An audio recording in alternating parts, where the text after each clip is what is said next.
My name is Josh Peretta. I'm a student at the Henley Business School, and in this digital marketing review, we'll be looking at the popular brand Dove. So, who are Dove? Dove, established in 1957, are owned by parent company Unilever.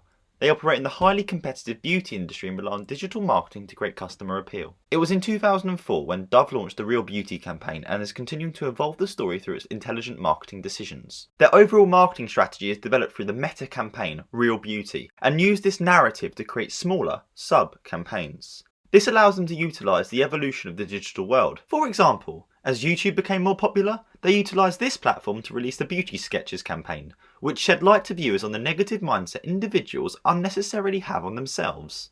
Now we understand the overall strategic design of the campaigns, we can place the hashtag #ShowUsCampaign under the microscope and begin reviewing it. This particular campaign takes a unique approach to creating a more inclusive future. Many organisations in the market simply use models that subvert Western ideologies of beauty, which can be identified actually as a form of tokenism. Look, we use these models now.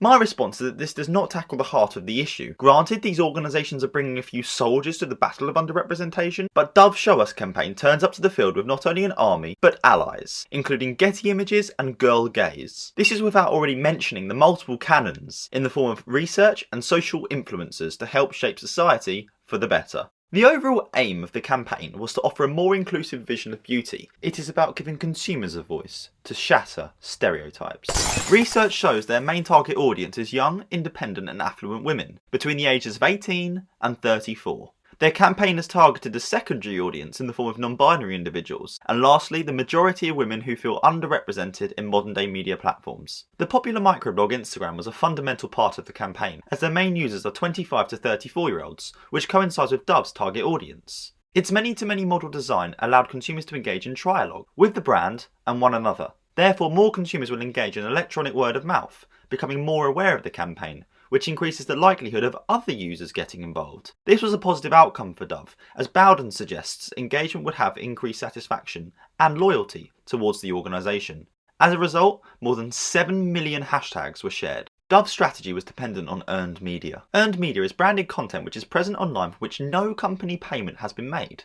The major component Dove utilised from this strategy was user-generated content. On Dove's own website channel, they invited consumers to share their stories with Dove and other consumers to help contribute to the campaign objectives. So why did consumers get involved? Psychologically, this project appeals to the behavioural motivation factor outlined by Desart et al. Consumers engage in the activity of showing themselves as a means to empower other women and tackle the underrepresentation issue, feeling like part of a community. Despite appealing to this factor, it was clearly not substantial enough to encourage engagement, as only 15 consumers participated in the activity. Dove possesses a huge online presence with around 2 million website clicks monthly, which suggests there are factors that conflict against participation in digital environments. Cialdini and Goldstein's 3 factors that affect social influence susceptibility can offer perspective as to why. To participate in the task or not is a question of conformity, as there is an invitation to further support the campaign. Firstly, the goal of accuracy can be met without participation. This means traffic is driven to the website, not to publish their engagement with the campaign. More just to fill in the gaps around the topic of female representation. Secondly, the lack of communicative tools on the page inhibited their goal of affiliation, as individuals have no way to directly reach each other. The self concept refers to individuals who use Dove as a means to construct their own image, and evidently the majority of consumers are using other alternative methods to achieve this, such as product consumption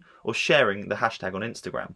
A standout decision in the campaign was to not only partner with social influencers, but to collaborate with other organisations. Girl Gaze source photographers and Getty Images distributed more than 7,500 photos in order to change the way women are seen in the media. As a result, they won a Silver Effie Award, which received much positive PR. This increased brand awareness as their successes were featured in 45 different articles and had a global reach of 879 million people. Bilgin's research found brand awareness to have a significant effect on brand image. Therefore, in this cause-related campaign, consumers would be more aware of Dove's brand personality, one that is full of sincerity and competence, seeing as they have adopted a leadership role in creating systematic change. These distinctive traits were accepted by consumers, enhancing the appeal of the brand to their target audience, demonstrating why the campaign went viral. To summarise, Dove achieved huge global reach and used its platform to positively impact society, meeting the campaign objectives. From this angle, the campaign was a great success.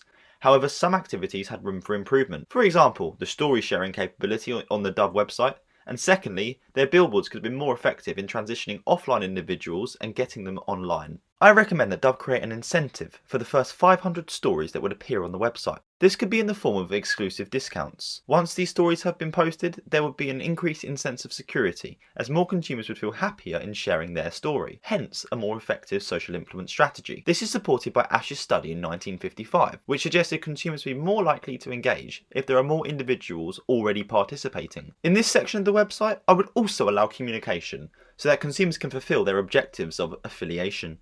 Lastly, I would implement billboards with QR codes displayed. This is because their target audience is 18 to 34-year-old independent women who are likely to be workers with smartphones. Placing these billboards in cities with large footprint areas would transition consumers to the website, increasing the likelihood of an interaction. Hossein suggested they are useful, acceptable and feasible, which has been linked to giving consumers the experience of flow. This is an optimal psychological state characterised by the enjoyment of deep absorption in what one is doing, and therefore consumers may associate the positive feelings root through the experience with Dove. Thanks for watching. Don't forget to drop your thoughts down below and leave a like for similar content.